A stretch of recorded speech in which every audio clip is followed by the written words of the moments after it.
नमस्कार, मी अनिकेत देशमुख आणि आज एक पुन्हा फूड व्लॉग बनवतो आहे. तुम्ही बघत असणार की काकडी, गाजर, कांदा आणि टमाटर एक हेल्दी ब्रेकफास्ट मी करणार आहे.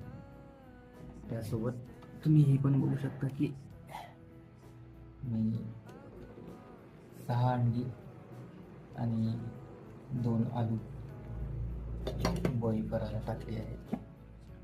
तर अशा प्रकारे मी रोज एक ब्रेकफास्ट करतो. जैसे हा है